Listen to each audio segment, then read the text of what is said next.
Shalom Aleichem, nous allons avoir le plaisir ensemble aujourd'hui de pouvoir étudier la page Aïn Hei du traité Gittin. Je vous souhaite beaucoup de Hatzlacha. Précisément, nous avons vu à la page Aïn Dalet, au verso de la page, première grande ligne, on avait rapporté une Mishnah qui se trouve dans le traité Achin.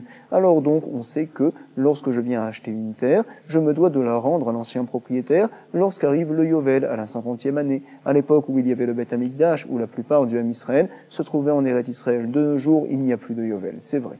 En tout cas, même à l'époque où il y avait le Yovel, ce din-là est shayar pour tous les autres terrains, tout ce qui est immobilier.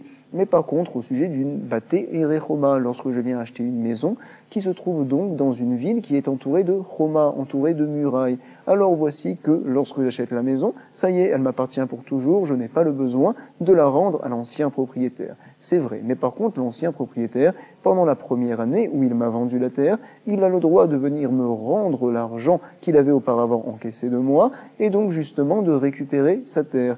Voici que les gens avaient pris l'habitude, finalement, pendant la première année, de venir à se cacher. Par exemple, j'ai acheté une terre et j'ai peur que l'ancien propriétaire vienne la récupérer en me donnant l'argent. Voici que je me cache. Désormais, il ne pourra pas me trouver pour me passer l'argent. Et finalement, après la première année, je vais sortir de mon trou et la terre sera à moi pour toujours. Alors donc, nous allons voir que Hillel Azakel a fait une takana particulière. Regardez, Tnanatam, il a été enseigné Barishona à l'époque. Ayanitman, voici que celui qui a acheté la terre, qui a acheté la Batei Roma, la maison dans la ville où il y a des murailles, il venait à se cacher. Par exemple, donc, le dernier jour des 12 premiers mois, Liom, Shnaemeser, Chodesh, Kedesheye, Chalutlo, pour que justement la maison reste à lui pour toujours. Alors voici que Itkin, Hillel Azaken, il a fait une takana. C'est quoi? Sheye, Cholesh et Maotav. Donc l'ancien propriétaire, en effet, lorsqu'il ne trouve pas le nouvel acheteur, il ira déposer son argent dans une lishka, on va dire dans une salle où il y a là-bas un trésorier qui encaissera, qui prendra l'argent, veillez, Chover et Tadalet. Et donc par la suite, l'ancien propriétaire retournera dans son ancienne maison, il ira casser la porte, ce qu'on appelle un kinyan chazaka, et donc la maison est à lui. Voici, Venichnas, Ve'ematai sheyirtse, hala, yavo, veitol et maotav. Et dès que l'acheteur que l'on ne trouvait plus reviendra, quand il voudra, il pourra aller chercher son argent, qui se trouve en effet là-bas dans le lishka, dans la salle, sans aucun problème.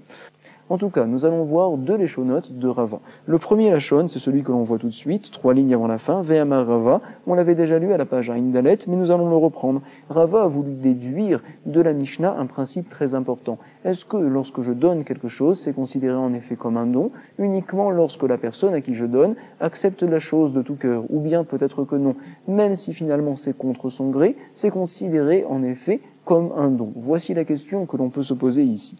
Alors Rava va déduire de la Mishnah. Il va nous dire, tu sais, puisque l'on voit que Hillel Azakel a dû faire une telle takana, ça veut dire comme quoi, selon le strict din Minatora, on considère que le don de l'argent n'est pas bon tant que la personne qui doit le recevoir n'est pas d'accord. C'est pour cela que Hillel a eu le besoin de faire une takana. Nous le voyons tout de suite. Ve'amar Rava, mi takanato shel Hillel, nishma, nous déduisons de la takana de Hillel, comme quoi en effet, quelqu'un par exemple qui donne un guet à sa femme, et il lui dit c'est un guet, attention, à condition madame que tu viennes à me donner 200 zouz, c'est une somme d'argent. Harizegiter, almenat sheditnili, mataim zouz, venatnalo, et donc madame lui apporte l'argent cette fois. Si jamais monsieur l'accepte et veut l'argent, c'est considéré que madame a réalisé la condition. Midaato, megurechet.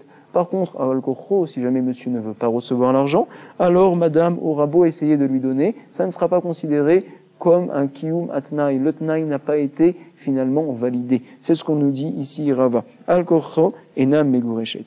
D'où c'est que Rava a déduit une telle chose de la Mishnah, comme on l'a dit ensemble, du fait que Hillel a eu le besoin de faire une telle takana, les tikune netina ba'al kocha, et de dire que le fait de rembourser contre le gré de l'acheteur, c'est un bon remboursement, du fait que Hillel a fait une telle takana, ça veut dire que, en effet, en général, ce n'est pas considéré comme un don quand c'est contre le gré de celui qui reçoit. De avela netina, miklal de be'alma, je déduis comme quoi en règle générale, netina ba'al koche lo have netina, que lorsque je donne et que la personne ne veut pas recevoir, ce n'est pas un bon don. Donc en effet, ici aussi, madame ne sera pas divorcée si jamais monsieur n'a pas voulu recevoir les 212 par la suite. L'Agmara nous rapporte Matkifla Rav Papa, Veitema Rav Shimi Barashi. On vient à apporter une objection. Certains disent que c'est Rav Papa, d'autres rapportent que c'est Rav Shimi Barashi. Ils disent, tu sais, il y a peut-être une différence entre les deux cas, à savoir, Vedilma qui tstarichle tikune shelo befanav. Quand est-ce que Hillel a eu le besoin de faire une telle takana? C'est donc dans un cas où celui qui reçoit l'argent n'était pas là, en effet. Dans ce cas-là uniquement, peut-être qu'une matana ba'al kocha n'est pas considérée comme une maltana. Donc, vedilma ki itztarich letikune shelo befanav. Aval befanav. Par contre, lorsque la personne est là, par exemple au sujet du mari avec sa femme, monsieur est là pour recevoir l'argent, alors peut-être que minatora, en effet, que monsieur veuille ou qu'il ne veuille pas, ben midato ben ba'al kocho, avenetina, c'est considéré comme une netina, le tnaï a été réalisé et madame serait divorcée. Comme ça donc, Rav Papa vient repousser la déduction de Rava. Il y en a qui disent que, en fait, ça a été dit de manière afour, veika de amre, amar Rava. Regardez tout de suite. Rava a voulu déduire de la Mishnah à l'inverse, mitakanato shel Hillel, harezegiter, almenat shetitnili mataimzuz. Je vais déduire, regardez, nous dit Rava, donc si quelqu'un donne un guet à sa femme, il lui dit voici que tu es divorcé, à condition que tu viennes à me passer par la suite 200 zouz. Venatnallo, et madame a donné les 200 zouz. Alors, ben midaato, ben baal kocho, que madame ait donné l'argent, midaato ou baal kocho, avec l'acceptation du mari, ou bien même s'il ne le voulait pas, voici que madame est divorcée, c'est considéré comme une netina, et le tnaï a été réalisé. Have netina. Et pourquoi nous dit Rava ici, Rava nous dit, je déduis ça de la Mishnah. Pourquoi? Parce que Hillel, la takana, qu'il a dû faire de considérer que c'est une bonne netina, c'est uniquement parce que la personne n'était pas là, celui qui devait recevoir l'argent. Aval, befanav, par contre, quand la personne est là, au sujet du guet, par exemple, monsieur était là pour recevoir l'argent, qu'il le veuille ou qu'il ne le veuille pas, minatora, c'est considéré comme une bonne netina. C'est ce que l'on dit ici. Aval, befanav, ben midato, ben baal kocho, ça veut dire contre son gré. Havenetina, c'est considéré en effet comme un bon don. Donc selon ce Ika de Amré, donc en effet, d'autres rapportent les paroles de Rava. À l'inverse, il y a une marloquette, qu'est-ce que précisément a dit Rava? Donc Ika de Amré nous dit que finalement Rava pense en effet qu'une netina, quand la personne est là pour recevoir, qu'elle veuille ou qu'elle ne le veuille pas, du fait que je lui ai remis, c'est considéré en effet comme une netina. Et nous allons voir tout de suite que Matkif, la Rav Papa et d'autres disent que c'est Rav Shimi Barashi, vont remettre en effet en cause également cette déduction-là. Matkif la Rav Papa veitema Rav Shimi Barashi, vedilma afilu befanav nami midaato in alkocholo. Peut-être que tu sais qu'il n'y aurait pas de différence que la personne soit là pour recevoir ou pas. Toujours, si la personne veut, c'est bon. Si elle ne veut pas, ça ne marche pas. Hillel, pourquoi a-t-il parlé dans un cas spécialement? Veillel, maïdeit starichle, takin, pourquoi a-t-il parlé dans un cas où la personne n'était pas là? C'était le cas justement qui l'intéressait, où il voulait faire une takana, c'est tout. Mais en effet, peut-être qu'il n'y a aucune différence. Maïdeit starichle, takin, donc dans le cas où il avait besoin de faire une takana, il l'a fait Hillel, point. En tout cas, la Gemara n'a pas de possibilité de déduire au sujet des Gittin un din donc de la Mishnah de Masechet Achil. Amar Rabba bar bar Chana, Amar Rabbi Yochanan. Nous avions vu l'opinion de Rabban Shimon ben Gamliel à la page Aïn Dalet, au recto de la page. Nous avions lu ensemble la Mishnah et on avait dit, tu sais, lorsque quelqu'un vient remettre un guet à sa femme et qu'il lui dit, tu es divorcé à condition que tu viennes à me rendre isteliti, mon habit. Alors voici que madame par la suite a perdu l'habit. Est-ce que c'est suffisant qu'elle vienne à lui donner de l'argent ou bien peut-être que non? Alors tu sais, pensez Chachamim comme quoi monsieur voulait spécialement son habit, tant que madame ne lui rend pas son habit, madame n'est pas divorcée, c'est vrai. Rabban Shimon ben Gamliel, lui, était Mekil. Il dit, tu sais, madame est divorcée. Ce qu'il voulait cette personne-là, c'était l'habit, c'est vrai, mais comme l'habit n'est pas là, voici que le fait de rembourser l'argent, c'est suffisant. Nous allons donc relire Rabban Shimon ben Gamliel dans la Mishnah au recto de la page Aïn Dalet. Amar Rabban Shimon ben Gamliel. 4e ligne de la Mishnah précisément. Maaseh Betsidan, il y a eu un cas dans un endroit qui s'appelle Tsidan. Be'echad she'amar lishto, quelqu'un qui a dit à sa femme, voici madame que tu es divorcée, harezegiter, à condition que tu me donnes mon habit, almenat she'titnili itzteliti. Madame entre-temps a perdu l'habit, ve'avda itztelito. Et donc les Chachamim ont dit, ve'amur Chachamim, titenlo et demea. Ça c'est suffisant si madame vient rembourser l'habit qui a été perdu, et donc par là même elle sera divorcée. Nous avons vu que Chachamim ne sont pas d'accord à l'avis de Rabban Shimon ben Gamliel, nous avait rapporté la Gemara par la suite. Maintenant, nous allons nous soucier comment va-t-on fixer la halacha. Regardez tout de suite, Amar Rabba bar Chana, au nom de Rabbi Yochanan, il nous dit, tu sais, Kol makom sheshana Rabban Shimon ben Gamliel ben Mishnatenu, partout où parle Rabban Shimon ben Gamliel dans les Mishnayot, précisément, voici que l'on tient la halacha comme lui, halacha kamoto, sauf 3 cas particuliers, chutz mi, arev, vetsidan, vereaya acharona. Tzidan, c'est donc le cas de la Mishnah qu'on a vu précisément. On ne fait pas la halacha comme lui. Si madame a retrouvé l'habit, elle est divorcée. Si elle ne l'a pas retrouvé, ça n'est pas suffisant qu'elle vienne à rembourser l'habit. Également, on nous dit, un rêve. Alors donc, nous allons fixer la halacha comme Chachamim au sujet du garant. C'est-à-dire que lorsque je me porte garant de mon ami qui a emprunté, par exemple à Réhouven, et je dis finalement à Réhouven, tu peux venir te faire rembourser de chez qui tu veux, soit de mon ami, soit chez moi. Même si mon ami a l'argent, tu peux décider de te faire rembourser chez moi, sans aucun problème. Pense Rachamim, comme quoi Réhouven pourra venir récupérer son argent directement chez moi, sans même se soucier à aller voir la personne à qui il avait prêté au départ. Comme ça tiennent Chachamim, et la halakha est fixée comme Chachamim, pas comme Rabban Shimon ben Gamliel qui dit lui que toujours on se doit d'aller voir la personne qui a emprunté avant d'aller voir le harev, avant d'aller voir donc le garant. Comme ça donc nous rapportons ici. Halakha kamohu, la halakha est comme Rabban Shimon ben Gamliel, sauf 3 cas. Harev, donc on ne tient pas la halakha comme lui à ce sujet-là, c'est-à-dire que Réhouven pourra venir directement chez le harev, chez le garant pour chercher son argent. Vetsidan, également le cas de la Mishnah, la page Aïn Dalet, on ne fait pas la halakha comme Rabban Shimon ben Gamliel. Et troisième cas, Vereaya Harona, la dernière preuve. Pense Rabban Shimon ben Gamliel que lorsqu'une personne qui est au Bet Din, et donc finalement il n'a pas de preuve, dernière minute, il apporte une preuve juste avant que l'on vienne à être soguer le Din. Alors on peut recevoir sa preuve, c'est vrai. La halakha, on ne la fait pas comme Rabban Shimon ben Gamliel, mais comme Chachamim, qui disent, tu sais, puisque la personne nous disait clairement qu'il n'avait aucune preuve, et que dernière minute il a trouvé une preuve, ça veut donc dire comme quoi on peut soupçonner cette preuve-là. Peut-être qu'il a, par exemple, loué des témoins pour ne pas venir à perdre, donc on ne tiendra pas compte de cette preuve-là. En tout cas, Tanoura Banan, nous allons voir une nouvelle braïta. Une personne qui vient à dire deux léchonotes qui apparemment se ressemblent. Le premier, c'est quoi? Il vient à divorcer sa femme, Arizegiter, Veaniar, Sheli. Madame, voici que je te divorce, c'est ton papier de divorce, mais le papier continue à m'appartenir. Comme ça, monsieur vient à dire. Alors bien sûr, madame n'est pas divorcée, il faut que le papier lui appartienne, il faut qu'elle reçoive son divorce. Donc, Enamegourechet. On nous dit dans la braïta un cas qui apparemment ressemble, et on va voir que cette fois, madame sera, oui, divorcée.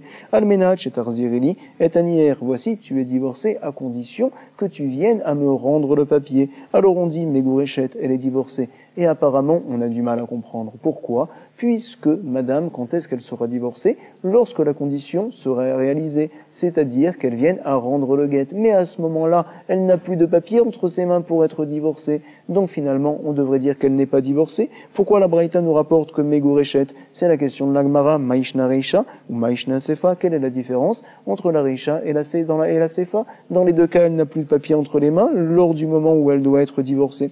Amar Rafrizda, voici la réponse. Hamani, Rabban Shimon ben Gamliel, hi. L'auteur de la Braïta, c'est Rabban Shimon ben Gamliel, qui est Mekin. Il a dit comme quoi, lorsque la bille a été perdue, à la page Aïn Dalet, madame peut venir rembourser, donner de l'argent, c'est suffisant. Ici aussi également, madame viendra rembourser le prix du papier à monsieur le parchemin, qui coûte peut-être 100 shekels, et donc elle gardera le guet entre ses mains, madame sera divorcée. Hamani, Rabban Shimon ben Gamliel, hi. De Amar, Titenlo, et Demea. Madame donc donnera la valeur, justement, d'Eddemea, la valeur de son hitztélit, de l'habit de monsieur, et également ici, la valeur du guet, c'est suffisant. Achanami, Efchar, de Mafaïsalé, ici aussi, c'est possible qu'elle soit Mefaïe Soto, en lui donnant la valeur donc du papier. Bedeme. Matkifle Abaye. Abaye va donc repousser, finalement, ce que nous avait dit Rafrizda. Pourquoi? Tout ce que Rabban Shimon ben Gamliel a dit, comme quoi le mari, pour lui, c'est suffisant de récupérer la valeur de l'habit dans son tnaï, c'est uniquement lorsque l'habit, on ne le retrouve plus. Matkifle Abaye, Imour, de Amar Rabban Shimon ben Gamliel, Eicha delite Bene, lorsque l'habit, il n'est plus devant nos yeux, il est perdu. Eicha delite Bene, par contre, lorsque le papier, maintenant, est devant nos yeux, alors monsieur nous a dit clairement qu'il voulait récupérer spécialement ce papier-là tant qu'il est là. En effet, madame veut rembourser, ça ne marchera pas. Mi-amar. Donc finalement, nous allons repousser cette interprétation de Rafrizda. Et là, Amar Abaye vient dire Abaye, je vais interpréter la Mishnah comme l'opinion de Rabbi Meir. Amani, Rabbi Meir. On considère que madame est divorcée, même si elle ne rembourse rien, même si elle ne rend pas le papier. Pourquoi? Il y a eu une condition qui a été dite, c'est vrai. Mais nous allons voir, Rabbi Meir pense comme quoi toute condition, toute naï ne peut marcher uniquement lorsque c'est un tnaï kafoul, lorsqu'on répète donc les deux sens de la condition, on va l'expliquer tout de suite. Hamani Rabbi Meir hi, de Amar bainan tnaï kafoul. On a besoin d'un tnaï, d'une condition qui soit kafoul, qui soit répétée deux fois. ve'acha ha lokafle. Et ici, dans notre braïta, la personne n'a pas répété 2 fois la condition. À savoir, donc, pense Rabbi Meir, pour que la condition soit une bonne condition, monsieur aurait dû dire, voici c'est ton guet, à condition que tu me rendes le papier. Et si tu me rends pas le papier, ce n'est pas ton guet. Du fait qu'il n'ait pas dit ces 2 possibilités-là, il a juste dit, c'est ton guet si tu me rends le papier. Donc, en fait, le tnaï, la condition, elle est nulle et non avenue, on ne la considère pas du tout. Madame, quoi qu'il arrive, est divorcée. Ve'acha ha lokafle letnaï. Sur ce, donc, nous allons voir que Rava va objecter à Abaye. Il va dire donc Rava, Matkif la Rava, toi tu penses que la Braïta va comme l'opinion de Rabbi Meir. Et donc tu dis que le seul problème pour lequel le Tnaï ne tient pas selon Rabbi Meir ici, c'est parce que le Tnaï n'a pas été répété 2 fois. On n'a pas dit les 2 sens de la condition. Si tu fais ça, ça marche, et si tu ne le fais pas, ça ne marche pas. Donc c'est pour cela que le Tnaï n'est pas bon. Va dire Rava Abaye, tu sais, il y a également un autre problème. Matkif le Rava, Ta'amad elo kafle letnae, ha kafle letnae, lo avegita. Tu penses, toi Abaye, comme quoi en effet, toute la raison pour laquelle le Tnaï ne tient pas et le guet est bon, c'est parce que la personne n'a pas dit 2 fois la condition. Ah, par contre, s'il avait doublé la condition, en effet, le Tnaï serait bon et le guet, donc, finalement, serait annulé. Mais attends, nous dit Rava, il y a un autre problème. Selon Rabbi Meir, en effet, migde kol Tnaï me chagamrinanle, d'où c'est qu'on apprend ce principe-là, des Tnaïm, des conditions, dans la Torah, on l'apprend du Tnaï, Benegad ou Ben Reuven. Moshe Rabbeinu a dit aux enfants, donc à la tribu de Gad, tribu de Reuven, il leur a dit, si jamais vous venez avec nous faire la guerre en Eretz Israël, vous allez recevoir les terres en dehors d'Eretz Israël. Si vous ne venez pas, vous n'aurez pas les terres. Donc c'est vrai qu'il a fait un Tnaï Kafoul. Il a dit les 2 possibilités, bien sûr. Mais vous allez voir également, Mitnaï Benegad ou Ben Reuven, alors tu sais, Ma'atnaï Tnaïm Kodem Malemaase, de la même manière que là-bas, au sujet de Benegad ou Ben Reuven, la condition a été dite avant le Kiyum Amaase. Donc c'est-à-dire comme quoi, si jamais vous venez faire la guerre, voici la condition. Tout d'abord, c'est ce qui a été dit par Moshe Rabbeinu.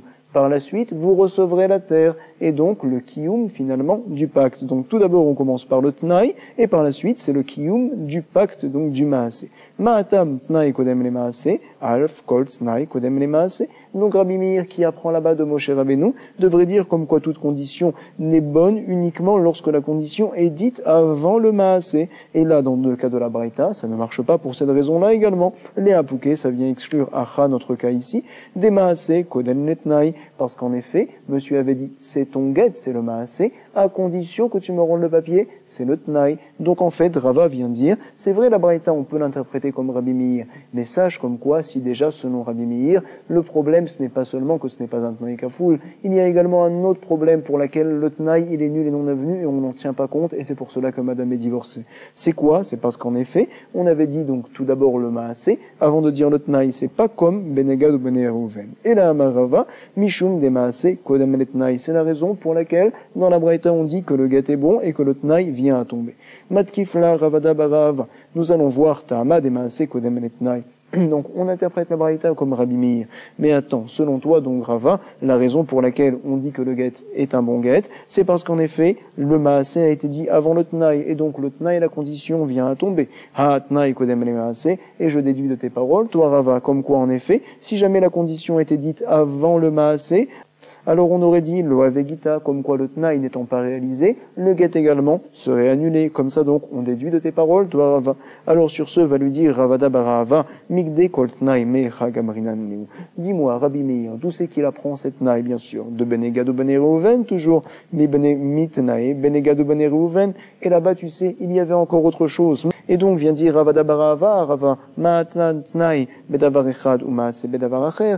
Voici que là-bas, la condition était, si jamais vous venez à faire la guerre. On parle d'une chose, c'est vrai. Et la réalisation du pacte, c'est quoi? Que vous allez recevoir la terre en dehors d'Eretz Israël. C'est donc une autre chose. Voici que, donc, ma'atam tnaï bedavar echad. Le tnaï, c'est au sujet de quelque chose. Et voici que le ma'asé, le kiyum, la réalisation du pacte, donc, il est au sujet d'autre chose. Bedavar acher, ils n'ont rien à voir. Afkol, les apouké, acha. Dans ce cas-là uniquement, nous allons dire que c'est une bonne condition, pense Ravada barava. Ça vient donc exclure les apouké, acha, le cas de notre notre braïta ici, parce qu'en effet, voici que des tnaï ou maasé bedavar echad, que ce soit la condition ou bien que ce soit le pacte en lui-même, on parle de la même chose, bedavar echad. En effet, monsieur a dit, voici que c'est ton guet, à condition que tu me rendes le guet finalement. La condition, elle est sur le guet, et également donc le kiyum finalement, c'est le guet en lui-même. Donc Behemet vient nous dire ici Ravada Barahava, nous allons apprendre de Benegad ou Ben Reuven que de toute manière le tnaï ne marcherait pas. Et là, Amar Ravada Barahava, Mishum det tnaï ou maase bedavar echad. Pourquoi donc la braïta finalement nous dit que madame, quoi qu'il arrive, est divorcée? Parce que le tnaï, la condition, ne tient pas. Voici qu'elle ne tient pas parce qu'en effet, les deux, que ce soit le tnaï ou bien le maase, parlent de la même chose, et donc auquel cas le tnaï, on le met complètement, entièrement de côté. Comme ça, donc, nous avons expliqué la braïta selon l'opinion de Rabbi Meir. Nous allons voir tout de suite, Rav Ashi va expliquer la braïta différemment. Le problème que l'on avait dans la Sefa, c'était de dire, tu sais, quand est-ce que le tnaï va être réalisé? Lorsque le guet sera rendu des mains de madame chez monsieur, c'est vrai. Et voici qu'à ce moment-là, madame, pour être divorcée, n'a désormais plus de papier entre ses mains, ça ne peut pas marcher. Comment se fait-il que madame est divorcée? Alors nous avions expliqué que le tnaï vient à tomber, comme l'opinion de Rabbi Meir, c'est vrai. Rav Ashi va nous dire non. Le tnaï, peut-être, c'est un bon tnaï. En effet, on n'apprend pas de Moshe Rabbeinu là-bas. C'est vrai, le tnaï est un bon tnaï. Alors pourquoi madame est divorcée? Au moment où elle rend le papier, où elle réalise la condition, le papier n'est désormais plus entre ses mains pour qu'elle soit divorcée. Rav Ashi va nous dire, Rav Ashi Amar, Hamani, Rabbi Hi. Sache que la braïta, l'auteur, c'est Rabbi. Qui pense Rabbi que lorsque je dis Almenat, que je fais une condition, donc en fait, Behemed rétroactivement, depuis le moment où le papier a été donné, madame est divorcée. Qui nous dit, De Amar, Ravuna, Amar, Rav, Kol Omer Almenat, Ke Omer Me'arshav Dame. Comme ça tient Rabbi, que toute personne qui dit à condition que, c'est comme s'il me disait Me'arshav à partir de maintenant. À savoir, donc, monsieur a donné le guet, à condition que le papier lui soit rendu. Quand le papier sera rendu, rétroactivement, madame, quand elle avait encore le papier entre ses mains au moment de la remise du guet, madame était divorcée. C'est pour cela que madame est divorcée, nous comprenons parfaitement. Nous allons voir, nous sommes maintenant à la 5e ligne, nous allons voir une nouvelle takana. Takana de Shmuel cette fois. Itkin Shmuel Begita de Shkiv Mera. Nous avions vu deux avis au sujet d'une personne qui est très malade, ce qu'on appelle Shkiv Mera.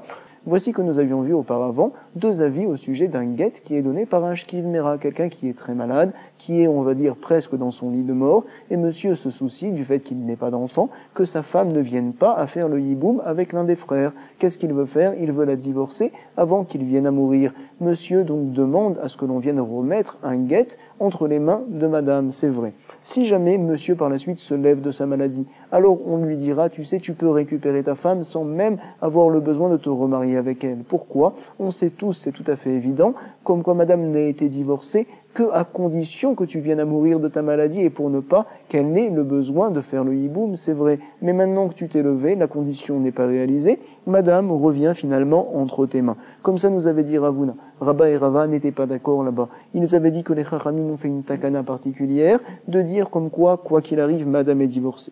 Regardez, Shmuel s'est soucié de ce cas et il a dit que l'on va faire une takana. C'est quoi? Itkin Shmuel Begita de Shkiv Mera. Quelqu'un qui est allongé, Shkiv Mera, parce qu'il est malade. Voici que monsieur, quand il remet le guet à sa femme, il se doit de lui dire les deux possibilités. Imlometi, lo yehe get, si jamais je ne viens pas à mourir, ce papier-là, en effet, ne sera pas un get. Donc, veim meti, si par contre je viens à mourir de ma maladie, alors voici que ce get-là est un bon get, en effet. Yehe get, la personne dit les choses de manière claire pour ne pas que l'on vienne à se tromper. En tout cas, Shmuel tient, comme l'opinion de Rabbi Meir, lorsque l'on fait une condition, on se doit d'émettre les deux possibilités. Soit la condition est réalisée et donc également le get sera bon, soit la condition n'est pas réalisée et le get sera annulé justement. Voici la takana, que quoi? Imlometi, lo yeget, si je ne meurs pas de ma maladie, ce n'est pas un get. Et si je meurs, alors c'est un get. Veimmeti, yehe get. Point. C'est les paroles de Shmuel et la Gemara se demande tout de suite. Velema immeti yeheget, veimlometi lo yeget. Pourquoi cet ordre précisément a choisi Shmuel? La personne devrait dire à l'inverse. Si je meurs, c'est un get tout d'abord, et si je ne meurs pas, alors ça n'est pas un get. À l'inverse, comme ça nous dit la Gemara. Velema immeti yeheget, veimlometi lo yeget. Réponse de la Gemara, non. Lo magdim inish pour anuta, les nafché. Une personne n'est pas magdim, à savoir qu'elle ne vient pas à avancer, on va dire, à prévoir un onesh, une punition, et donc à prévoir sa mort. À savoir, tout d'abord, il me donne la possibilité la meilleure, c'est que je ne vais pas mourir, et que également, que ce guet-là ne soit pas un guet. Si je viens à mourir, alors voici que madame, tu es divorcée. Une personne n'est pas magdim pour Anouta, une punition, les nafché à lui-même. On sait qu'il y a un brit qui a été créé par Akadosh Baruch Hu avec la bouche. Akadosh Baruch Hu a créé l'homme, Ruach Chaya et Metargem Unkelus, là-bas dans la Torah, Ruach Memalela. Nefesh Memalela. Memalela, ça veut dire donc parler. C'est la grandeur qu'on a par rapport aux animaux, c'est vrai. Et on sait que, également, quand on étudie la Torah, chaque dibour de la Torah, Keneged Kulam, on le lit tous les jours dans la Tfila le matin. En tout cas, nous voyons qu'il faut faire très attention à ces paroles. En tout cas, lo magdim inish pour Anuta les nafshi. La Gemara nous dit, d'accord, velema lo yeheget im lo meti. Pourquoi la personne a dit, si je ne meurs pas, ce ne sera pas un guet. Il aurait dû dire, ce ne sera pas un guet si jamais je ne meurs pas. Réponse de la Gemara, on a besoin, il est d'accord avec Rava à ce sujet-là, que le tnaï, que la condition, soit formulée avant donc le kiyum du pacte du maasé. Bainan tnaï kodem le maasé. Matkif la Rava, migde kol tnaï mechagamrinan mitnaï benegado benerouven. Alors donc, dit Rava, nous allons apprendre également, Ma'atam hen kodem lelav. Moshe a dit tout d'abord, si jamais vous venez faire la guerre avec nous, vous allez recevoir la terre. Si vous ne la faites pas, vous n'aurez pas la terre. On commence par le hen, ce qui est positif, et on termine par la négation. Ma'atam hen kodem lelav. Également, toute condition, ça doit marcher de cette manière-là. Afkol le apukeacha. Et donc, finalement, dans ce cas-là, ça ne marche pas. Le apukeacha, parce que la personne, qu'est-ce qu'elle a dit? Si jamais je ne meurs pas, voici que ce n'est pas un guet. J'ai donc envisagé la possibilité négative finalement, où justement le tnaï ne va pas être mitkayem. Tout d'abord j'ai parlé de ça, et par la suite uniquement j'ai dit comme quoi, si jamais je viens à mourir, alors que le guet soit un bon guet. Ça ne devrait pas marcher, la pukeacha, on doit exclure ce cas-là des laves, Kodem Lehen. Et donc finalement Rava vient et change un petit peu la Takanat Shmuel. Les paroles du mari doivent être de cette manière-là. Et là, Amar Rava, Imlometi lo yeget, la personne dit, si je ne meurs pas, que ça ne soit pas un guet. Si je meurs, que ça soit un guet. Immeti yeget. Et il reprend encore une fois. Et si je ne meurs pas, que ça ne soit pas un guet. Imlometi lo yeget. Pourquoi tout cela? Imlometi lo yeget. Tout d'abord les premières paroles. Si jamais je ne meurs pas, ce ne sera pas un guet. Parce qu'en effet, lo magdiminish pour Anuta les nafché, une personne ne parle pas, on va dire, de ses malheurs en premier. C'est vrai.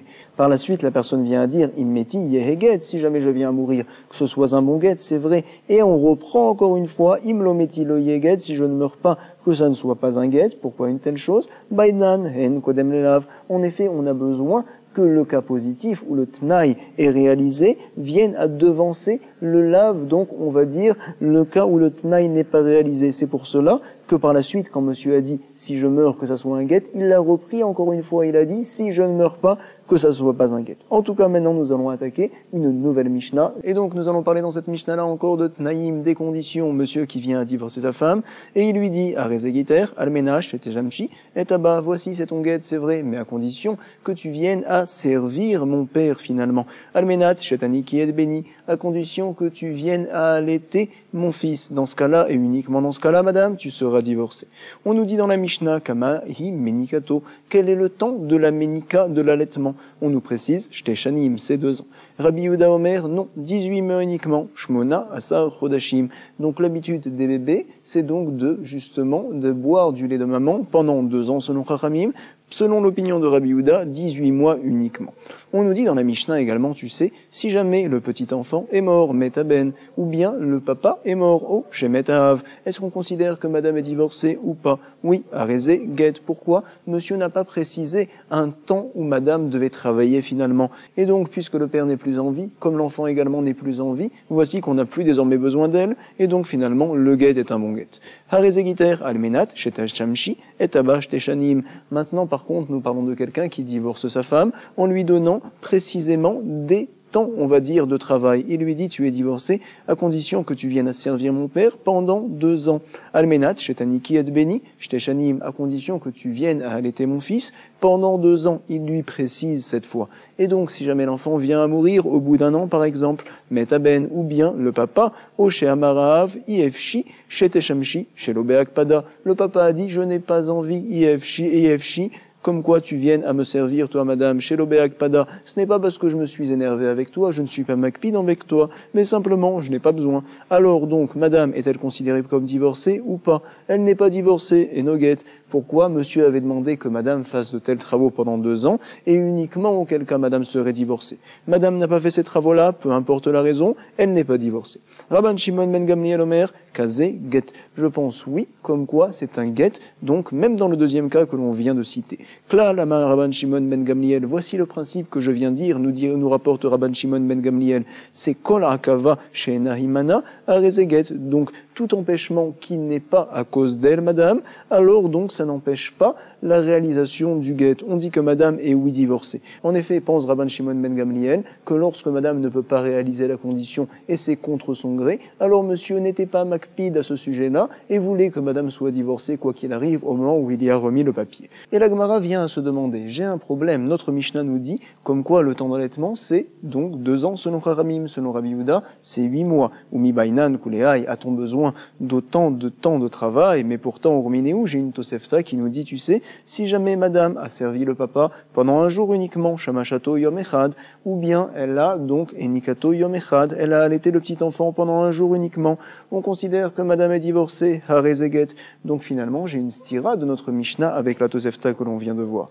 Réponse de la Gemara, Amar Rafrizda, Lokashia, Harabanan ve Haraban Shimon ben Gamliel. Ne t'inquiète pas, notre Mishnah que l'on vient de voir ici va comme l'opinion de Rabban Shimon ben Gamliel. En effet, on avait vu à la page Aïn Dalet, lorsque monsieur divorce madame et qu'il lui dit à condition que tu me rendes mon habit, voici que si madame a perdu l'habit, elle se doit de rembourser. Tout ce que veut monsieur, c'est juste gagner, on va dire, quelque chose. Alors l'habit est perdu, c'est bon, tu peux me rembourser. Ici aussi, monsieur veut gagner, précisément, à savoir, il veut profiter du fait que madame vienne à servir, on va dire, son papa, ou bien à allaiter l'enfant. Un jour, ce n'est pas suffisant, bien sûr. C'est pour cela que la Mishnah nous dit, tu sais, le temps d'allaitement, c'est 2 ans, c'est 18 mois également, etc. La Tosefta va comme l'opinion de Chachamim. Monsieur, ce qu'il veut, c'est que ses paroles soient réalisées.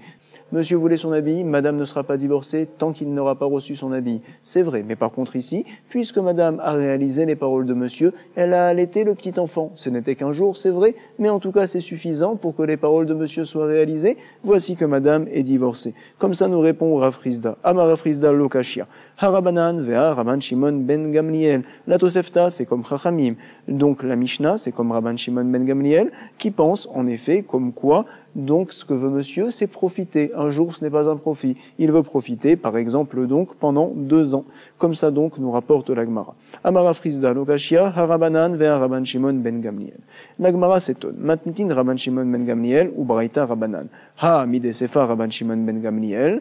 Have Miklal Derecha, Lav Rabban Shimon ben Gamliel. Comment peut-on dire que le début de notre Mishnah va comme Rabban Shimon ben Gamliel? En effet, du fait qu'à la fin de la Mishnah, on rapporte l'opinion de Rabban Shimon ben Gamliel, ça veut donc dire que le début de la Mishnah, ça n'est pas lui qui en est l'auteur, c'est ce que l'on dit ici. Ha Mide Sefa Rabban Shimon ben Gamliel, puisque la fin de la Mishnah, ça va comme son opinion à Rashbag. Have Miklal Derecha, ça on apprend donc que le début de la Mishnah ne va pas comme lui. Lav Rabban Shimon ben Gamliel. Donc, nous dit la nous allons changer. Et là, Braïta, Rabban Shimon ben Gamliel, à l'inverse, la Tosefta, qu'on a vu la Braïta, elle va comme l'opinion de Rabban Shimon ben Gamliel, à savoir, tu sais, Rabban Shimon ben Gamliel est mekil dans les conditions, dans les tnaïm. Il pense que si madame n'a pas retrouvé l'habit, elle peut rembourser. Alors ici aussi également, il est mekil au point de dire que si jamais madame a été ménika, elle a allaité pendant ne serait-ce qu'un jour, voici qu'elle est considérée comme étant divorcée. Et Chachamim sont marmir dans les tnaïm, ils disent que madame doit allaiter pendant 2 ans par exemple, comme ça donc, et rapporte la Gemara une zvara à l'inverse, que l'auteur de la Mishnah, c'est donc Chachamim, et Rabban Shimon ben Gamliel, et Mekil, comme quoi, si madame a allaité un jour, voici qu'elle est divorcée. Et la Braïta Rashbag, ou des Mekil Betnaï, notre Braïta, c'est Rashbag qui est Mekil au sujet des conditions. La Mishnah va comme Chachamim, Matnitin Rabbanan.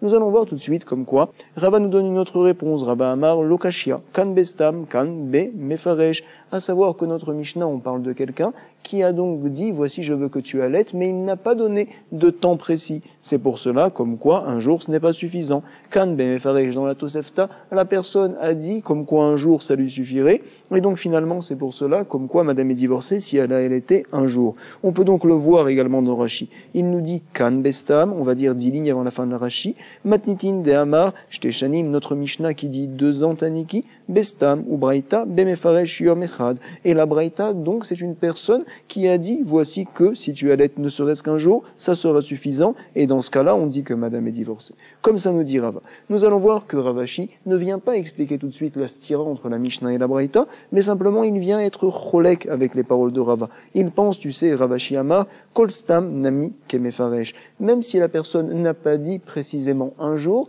je tiens comme quoi, ne serait-ce qu'un jour, ça devrait être suffisant. Kol stam nami kemefaresh yom echad dame. Comme ça tient Ravashi. Si jamais monsieur dit, je veux que tu allaites pour être divorcée, si elle a allaité un jour, même s'il n'a pas précisé que ça sera un jour, quand même madame sera divorcée. Nous allons voir notre Mishnah tout d'abord, en tant que question sur Ravashi. Nan, kama hi menikato, shteshanim. Il a été dit dans la Mishnah, combien de temps se doit-elle d'allaiter? Kama hi menikato, shteshanim, pendant 2 ans. Rabbi Yehuda dit, 18 mois. Rabbi Yehuda Omer, shmona eser chodesh. Ah, la Gemara se demande, attends, bishelema le Rava nicha. Selon Rava, tout va très bien. En effet, la personne qui ne donne pas de temps, ça veut donc dire que madame doit allaiter pendant 2 ans, pendant 18 mois. Formidable. Par contre, selon Ravashi, même si la personne ne précise pas, alors ça suffit d'allaiter un jour. Pourquoi on rapporte donc 2 ans ou 18 mois dans la Mishnah? Et là, les Ravashi, la malish teshanim, la malish mona eser chodesh, beyom echad sagé, un jour ça devrait être suffisant. Réponse de l'Agmara. Achike amar. Comme ça, se doit-on de comprendre la Mishnah. À savoir, yom echad mish teshanim. Quand la Mishnah a dit 2 ans, elle a dit 18 mois, ça ne veut pas dire que madame doit allaiter pendant 2 ans ou 18 mois. Non. Ça veut dire que si jamais elle a allaité ne serait-ce qu'un jour pendant les 2 premières années, alors donc la condition est réalisée. Selon Rabbi Yehuda, ne serait-ce qu'un jour, c'est vrai, mais pendant les 18 premiers mois uniquement, madame sera divorcée. Par la suite, c'est trop tard. Arike Amar, Yom Echad, Mishteshanim, Leapouke, Leachar Shteshanim, ça vient exclure. Donc, lorsque madame vient allaiter, un jour, c'est vrai, après les 2 ans, d'élo, ça ne marchera pas. Yom Echad, Mishmona Eser Chodesh, un jour dans les 18 mois, ça vient exclure un jour qui est après les 18 mois. Leapouke, Leachar Shmona Eser Chodesh, d'élo. Et la Gemara nous rapporte maintenant une nouvelle question. Nous voyons dans la suite de la Mishnah, lorsque le mari est makpid, il est précis. Voici donc, à Rézégiter, je te donne ton guet, à condition que tu viennes à servir mon père pendant 2 ans. Il lui précise, à condition que tu viennes à allaiter mon fils pendant 2 ans. À Rézégiter, almenat, sheteshamshi et aba, shteshanim, almenat, shetaniki et beni, shteshanim. Alors voici, puisque donc le mari était précis dans ce qu'il a demandé, il a voulu que madame vienne à servir son père ou bien son fils pendant 2 ans. Si jamais le fils entre-temps est mort, metaben, o chez amarav, ifshi sheteshamshi. Ou bien donc, lorsque le père a dit, je n'ai pas besoin que madame, tu viennes à me servir, à travailler pour moi. Chez l'obéak pada, je ne suis pas makpid, je ne m'énerve pas contre toi, madame, mais simplement, j'ai pas besoin d'aide, c'est tout. Alors donc, on dira enoget, comme quoi madame n'est pas divorcée. La Gemara nous précise ici la question. Selon Rava, nous n'avons aucun problème. Bishelema le Rava, Reisha bedelo parish, le début de la Mishnah. Nous parlons d'une personne en effet qui a dit, je veux que tu serves donc mon père, je veux que tu viennes à allaiter mon fils. Il n'a pas dit de temps délimité. Si jamais donc l'enfant ou le père viennent à mourir, c'est bon, on considère madame qu'elle est divorcée, c'est vrai. Et donc, par contre, dans la Sefa, la personne a précisé, je veux que tu viennes à travailler pendant 2 ans. Du fait qu'elle ne l'a pas fait, peu importe la raison, quoi qu'il arrive, madame n'est pas divorcée, tout va bien. Par contre, nous dit la Gemara, et là les Ravashi, Maishna Reisha ou Maishna Sefa, quelle est la différence entre le début de la Mishnah et la fin de la Mishnah? Par contre, selon Ravashi, nous allons avoir un problème, nous dit la Gemara, et là les Ravashi, Maishna Reisha ou Maishna Sefa, nous ne voyons pas la différence entre le début de la Mishnah et la fin de la Mishnah. En effet, pourquoi? Du fait que selon Ravashi, lorsqu'une personne dit « je veux que tu travailles », il ne précise pas de temps, mais c'est comme s'il avait dit « un jour ça devrait me suffire », comme ça donc nous avions rapporté, c'est vrai. Alors finalement, pourquoi dans le début de la Mishnah, nous disons que madame est divorcée? Contre notre gré, nous sommes obligés de dire que donc le papa est mort, ou bien donc le fils est mort, avant que madame vienne à travailler ne serait-ce qu'un jour, c'est sûr. Et quand même, on dit qu'elle est divorcée. Et sur ce, la Gemara se demande pourquoi madame serait divorcée. En effet, puisque madame n'a pas fait la condition que le mari avait demandé, c'est vrai que le fils est mort entre-temps, Mais bon, tu aurais pu t'en occuper ne serait-ce qu'un jour, puisque tu ne l'as pas fait, donc on devrait dire que tu n'es pas divorcé. Kashia, nous dit la Gemara, nous avons un problème, selon l'opinion de Ravashi. C'est vrai. Le Ritva nous rapporte, bien que normalement nous fixions la halacha comme les Amorae Batrae, comme Ravashi, mais ici nous allons fixer la halacha comme Rava, puisque Ravashi, nous sommes restés en Kushia sur lui. Donc par contre, le Rif ne tient pas comme ça. Il nous dira la halacha serait quand même comme Ravashi. Il y a une différence entre Kashia et Tiyufta. Quand la Gemara Tiyufta, ça veut dire qu'on repousse complètement la vie. Ici, on a juste dit Kushia, c'est vrai, c'est un problème, mais en tout cas, il peut y avoir des réponses. Je voulais justement réfléchir à ces réponses-là. Je vous souhaite beaucoup de Hatzlacha, Chazak Ubaruch Toda Rabba, et donc, Behatzlacha, une bonne révision. Kol Tov.